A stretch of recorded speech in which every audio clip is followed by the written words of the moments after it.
বাংলাদেশের ফুটবলের নতুন যুগের সূচনা হতে যাচ্ছে, কিন্তু আজ হামজা চৌধুরী, ফাহমিদুল ইসলাম ও সমিত সোমের সমন্বয়ে সাজানো দল মুখোমুখি হবে সিঙ্গাপুরের। দর্শক, এশিয়া কাপের বাছাইয়ের গুরুত্বপূর্ণ ম্যাচ ঘিরে ফুটবল প্রেমীদের মধ্যে কিন্তু চরম উত্তেজনা দেখা যাচ্ছে এবং এই মুহূর্তে দেখতে পাচ্ছেন যে সকল ফুটবল প্রেমীরা রয়েছেন তারা কিন্তু এই ম্যাচকে উপভোগ করার জন্য রাজধানীর যে জাতীয় স্টেডিয়াম রয়েছে সেই স্টেডিয়ামের দিকে কিন্তু অগ্রসর হয়েছেন এবং এই স্টেডিয়ামে কিন্তু কঠোর নিরাপত্তা ব্যবস্থা কিন্তু নেওয়া হয়েছে এই বাংলাদেশ সিঙ্গাপুর ফুটবল ম্যাচকে ঘিরে। দর্শক, যেমনটি দেখতে পাচ্ছেন গেটে কিন্তু কয়েক তরফা চেকিংয়ের পরে এই সকল ফুটবল প্রেমীদের কিন্তু গেটে প্রবেশ করানো হচ্ছে এবং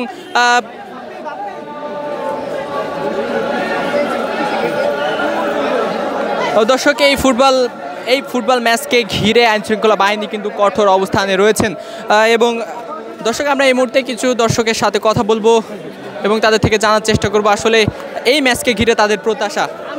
3-1 3-1 বাংলাদেশ 3-1 জিতবে।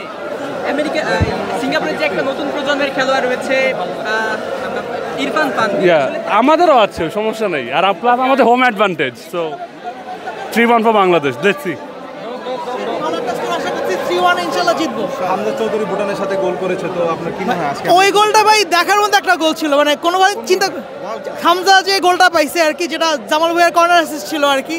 তো ইউজুয়ালি আমরা বাংলাদেশে এরকম মানে এইরকম ফুটবল খুবই কম সময় দেখা যায় আর কি। তো হামজা তারপর হচ্ছে জামাল ভাই আসার পর যে ফুটবলের স্ট্যান্ডার্ডটা এখন আমরা বলতে পারি যে someday we really hope to see ourself as a World Cup team আর কি। সো ইনশাআল্লাহ সিঙ্গাপুরের সাথে বাংলাদেশ দুটি ম্যাচে হেরেছে, আজকে কেমন প্রত্যাশা? আজকে প্রত্যাশা অনেক ভালো, যেহেতু আমাদের টিমটা একটা গুড মোটিভেশনে আছে এখন, তো আশা করতেছি ভালো কিছু হবে। হোম গ্রাউন্ডে আরেকটা বড় একটা আপনার হচ্ছে মোটিভেশন হিসেবে কাজ করতে, তো ইনশাআল্লাহ ভালো কিছু হবে। আচ্ছা, আমি কথা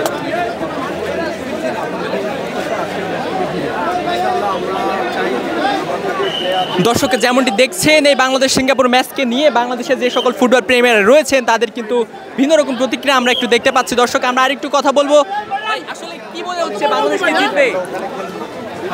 আমার ব্রেন একটা বলতেছে, হার্ট একটা বলছে। আমার হার্ট বলছে বাংলাদেশ জিতবে 2-1, আর ব্রেন বলছে সিঙ্গাপুর হয়তো বা 2-1 জিতে যেতে পারে আজকে ম্যাচ। বাট আমরা এটাই কনফার্ম যে আমরা আসলে হাড্ডাহাড্ডি একটা লড়াই আজকে উপহার দিতে পারবো।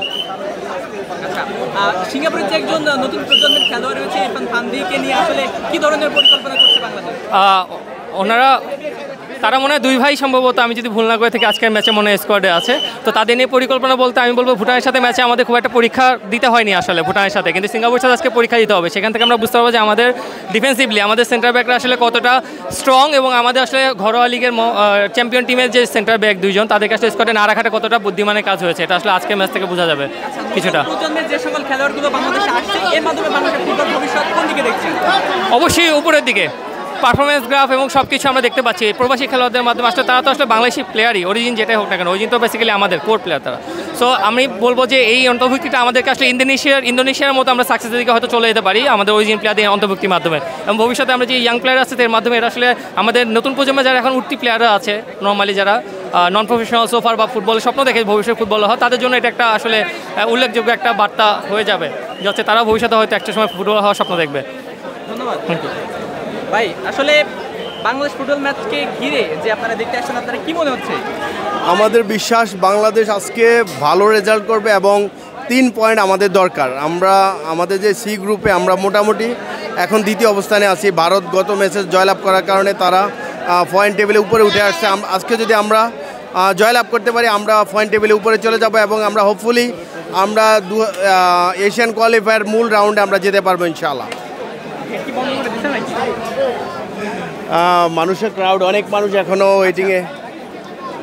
এই যে সিঙ্গাপুরের একজন প্লেয়ার রয়েছে ইরফান পান্ডি, তারা 2 ভাই রয়েছে, তাদেরকে নিয়ে বাংলাদেশ কি ধরনের পরিকল্পনা করছে?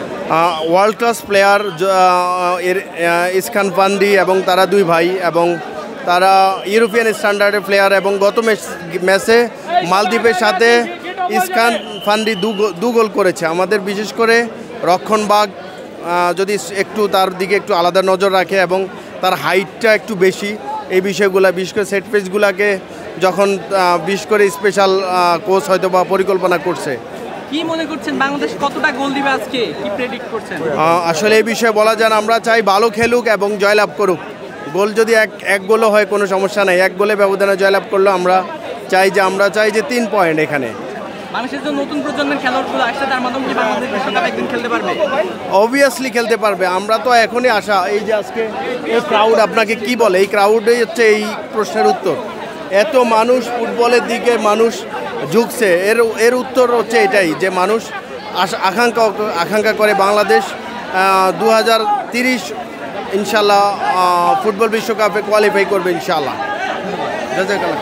দর্শক, বাংলাদেশের যে নতুন প্রজন্মের সূচনা হচ্ছে এই ফুটবলের মাধ্যমে, এই সকল দর্শকরা কিন্তু আশা করছেন এর মাধ্যমেই কিন্তু বাংলাদেশ একদিন বিশ্বকাপের দরবারে কিন্তু পৌঁছে যাবেন এবং একদিন কিন্তু বিশ্বকাপ খেলবেন।